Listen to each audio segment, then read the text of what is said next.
Good evening, and thank you very much for being here. We wanted to introduce our new Republican leadership team. Wanted to thank everyone, first of all, for your patience. We recognize that this afternoon has been somewhat busy in terms of both our leadership elections as well as the Democrat leadership elections, as well as some of the floor activity today. For those of you who may not know me, I'm State Representative Bryan Cutler from the 100th Legislative District in Southern Lancaster County. And I'm joined, and I'll run through everybody here, Chairman of the Appropriations Committee, Stan Saylor, and our wonderful new policy chairman, Donna Oberlander, Speaker Mike Turzai, Kurt Masser, our administrator, the new whip, Carrie Benninghoff, our caucus chair, Marcy Topol, and the new member, Mike Reese, which is our secretary. And we just wanted to come out, give everybody a chance to meet everybody, say that we look forward to working with everyone in the new legislative session. Once again, the voters have returned divided government to Harrisburg. Governor Wolf won re-election, but they also returned strong majorities to Harrisburg, both in the House and the Senate. And I think as we look forward to the next session, I think it's all of our goals to make sure that we work with each other to find the solutions that the citizens of the Commonwealth are looking for. And with that, I'll turn it over to Speaker Turzai. We're very honored that Bryan Cutler has been elected to be the majority leader for our caucus. We're returning for the 5th consecutive session in the majority, and we're very proud of the effort that our team had in the election all across the Commonwealth of Pennsylvania.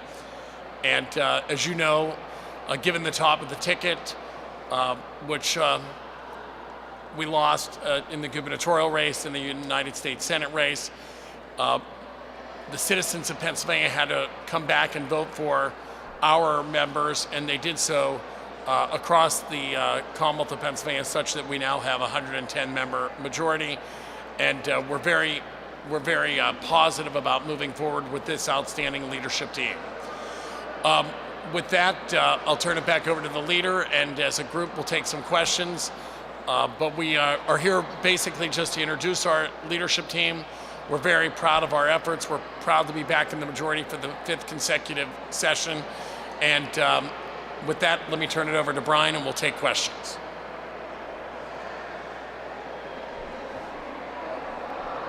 Do you have any major policy issues the caucus is going to look at in the coming year? Well, I think you have to recognize, first of all, we have a lot of new members on both sides of the aisle, but I think a lot of the unfinished business from last session will probably bubble to the top.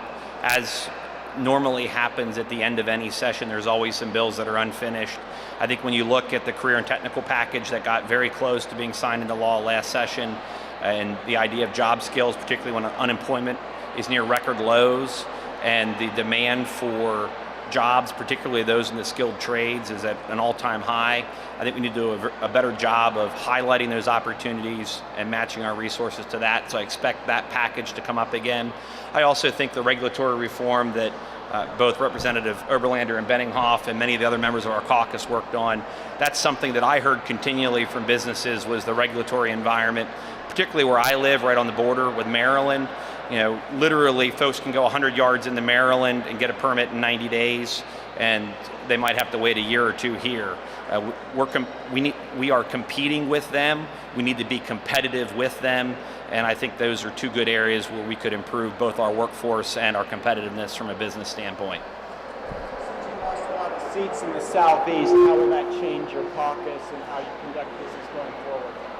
Well, I think when you look at many of the seats, I think that was a direct result of just straight ticket voting at both sides, both on the right side of the map down in the Southeast, as well as the seats, some of the seats that we picked up.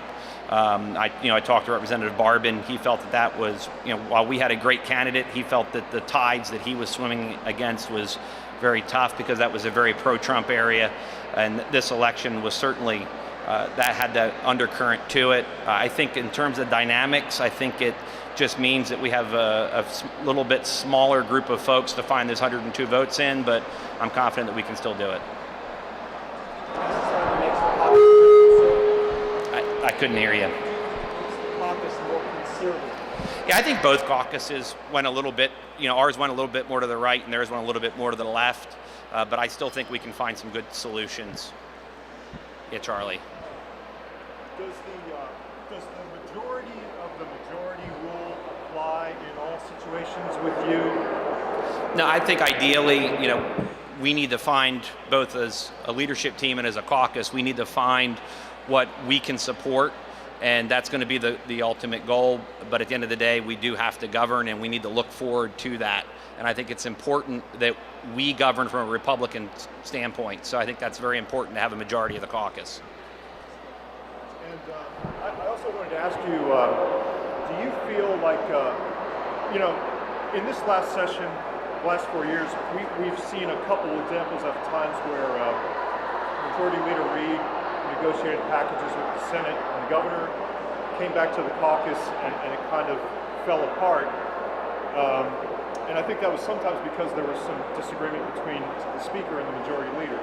Do you feel like you are more philosophically aligned with Speaker Turzai than Dave Reid was? We had an outstanding leadership team last session. We have an outstanding leadership team this session. It's a diverse state. We're a diverse caucus. We need to bring all of us together as a consensus. We did that over the last 2 sessions. Keep in mind, there's public pension reform because our caucus advocated for that and was persistent with that. Myself, Leader Reid, and all the leaders were in favor of that. Today we have wine and beer being sold in grocery stores. Why? Because the House Republican caucus stood behind it, that myself, Leader Reid, and every one of the leadership team. In addition, we made sure that we governed really from a fiscal stewardship perspective, record high investments in public education. Myself, Leader Reid, all the leadership members were for that. And we did it without increasing broad-based taxes. We never increased sales taxes or personal income taxes. Why? Because myself, Leader Reid, and this leadership team stood strong in that regard. We are very proud of our record of accomplishment. We can believe we're going to continue to do great things for the Commonwealth of Pennsylvania, and we are very excited to be behind Bryan Cutler as our majority leader and this leadership team. Thank you.